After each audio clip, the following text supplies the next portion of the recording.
திருக்குறள் என்பது எந்த இனத்திற்கும் எந்த மொழிக்கும் எந்த சமுதாயத்தினருக்கும் உரியதல்ல, அது எல்லாருக்கும் பொது. அது போலத்தான் அருளாளர்கள் 1000 என்ற நூலும் இன்று நடக்கக்கூடிய எல்லா சமுதாய குளறுபடிகள், குழப்பங்கள், பிரச்சனைகள் எல்லாவற்றிற்கும் தீர்வாக இந்த நூல் அமையும். நூல் உங்களுக்கு வேண்டுமா? அதற்கான அலைபேசி எண் 739-739-4174. ஜிபே மூலம் செலுத்த 9176564723.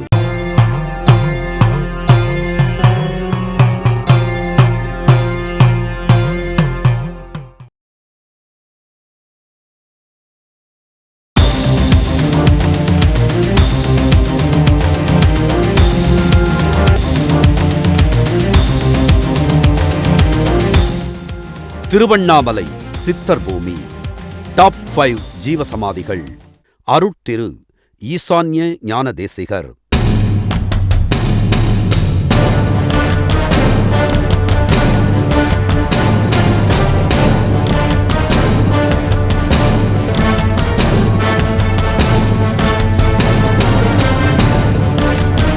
திருவண்ணாமலை வெறும் ஆன்மீகத் தலமாக மட்டுமல்லாமல் சித்தர்களின் உறைவிடமாகவும் அவர்களின் அருளைப் பெறக்கூடிய புனித பூமியாகவும் கருதப்படுகிறது. பல சித்தர்கள் இன்றும் குகைகளிலும் மலைகளிலும் வசிப்பதாகவும், புண்ணியம் செய்தவர்களுக்கு மட்டுமே அவர்கள் கண்ணுக்குத் தெரிவார்கள் என்றும் கூறப்படுகிறது. பௌர்ணமி, தமிழ் மாதப் பிறப்பு போன்ற நாட்களில் சித்தர்கள் சூக்ஷ்ம வடிவில் கிரிவலம் வந்து அருள்பாலிப்பதாகவும் நம்பப்படுகிறது.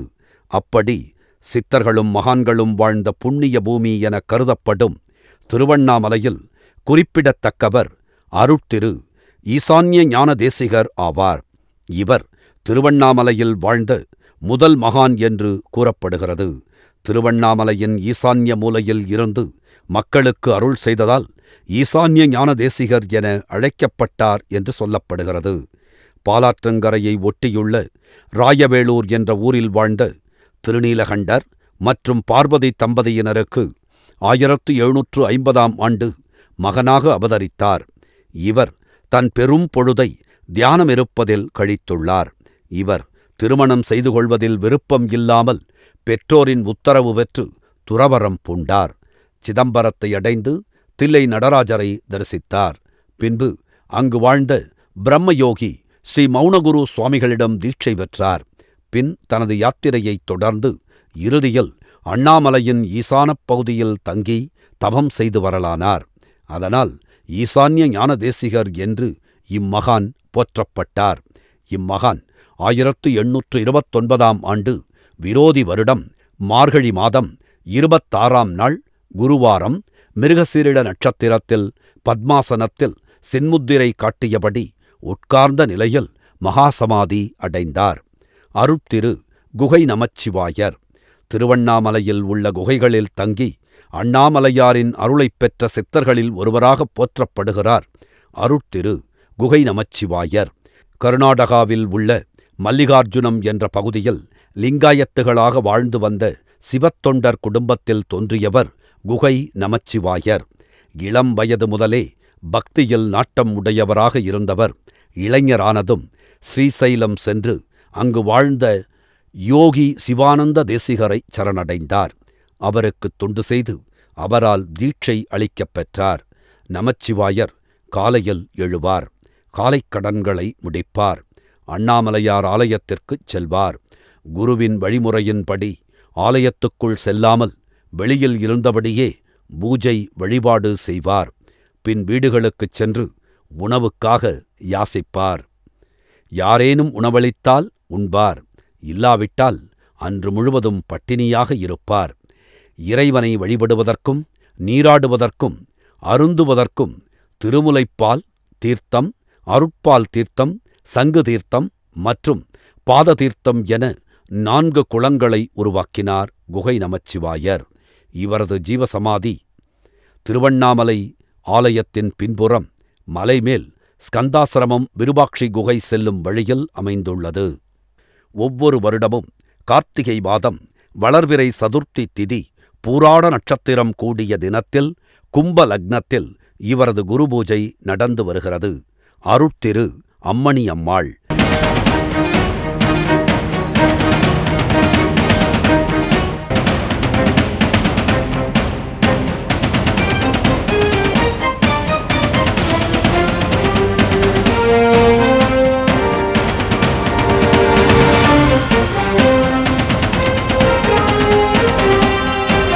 திருவண்ணாமலையில் வாழ்ந்த ஒரு பெண் சித்தர் மற்றும் அருணாச்சலேஸ்வரர் கோயிலின் வடக்கு கோபுரத்தை கட்டியவர் ஆவார்.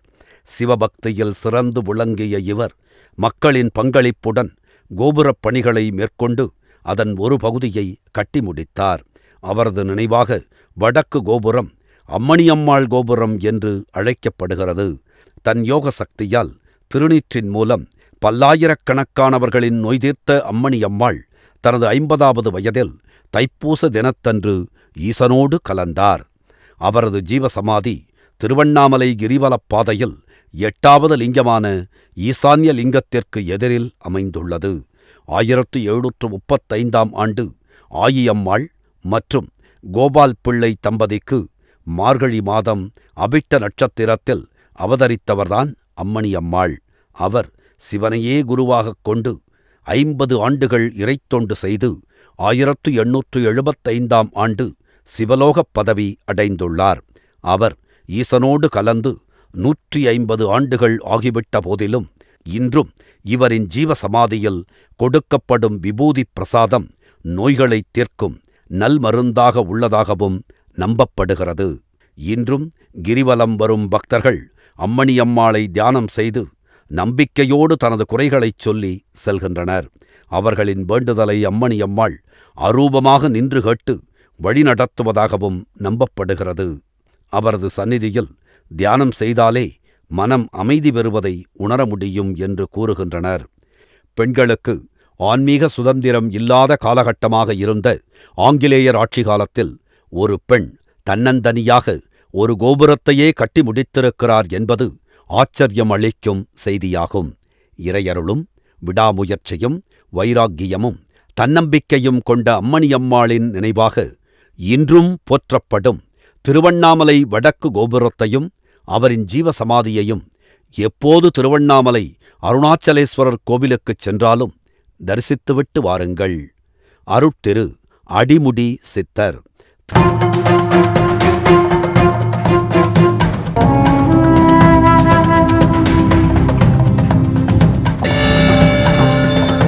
திருவண்ணாமலை கிரிவலப் பாதையில் மகான் ஒருவர் குடிலமைத்து தமது சீடர்களுடன் தவம் செய்து வந்தார். இவரின் சீடர்களில் அடிமுடி சித்தரும் ஒருவர். இவர் எளிமையான தோற்றம் கொண்டவர். சிவனடியார்களுக்கு உதவுவதையே பணியாகக் கொண்டவர். பக்தர்களின் வசதிக்காக அடிமுடி சித்தர் தனது குருவிற்கு பணிவிடை செய்த காலம் தவிர மற்ற நேரங்களில் பக்தர்களுக்காக கிரிவலப் பாதையை துப்புரவு செய்து வந்தார். இதனைக் கண்ட அருகில் உள்ள குடில்களில் இருந்த சிவனடியார்களும் சில தொழிலாளர்களும் தாமாக முன்வந்து இந்த ஆன்மீகப் பணியை செய்து வந்தனர். ஆனால் தன்னுடன் இணைந்து பணியாற்றும் தொழிலாளர்களுக்கு துப்புரவு பணி செய்த இடங்களில் இருந்து குப்பையை தனது கரங்களில் எடுத்து அளிப்பார். கைவிரித்து அவர்கள் பார்க்கும் பொழுது அந்த குப்பை பணமாக இருக்குமாம். இவ்வாறாக சித்தர் பெருமானின் அற்புதங்கள் ஏராளம் ஏராளம் என்று கூறப்படுகிறது. திருவண்ணாமலையில் உள்ள அரிய வகை மூலிகைகளைக் கொண்டு தன்னை நாடி வரும் அன்பர்களின் நோய்களை குணமாக்கியிருக்கின்றார்.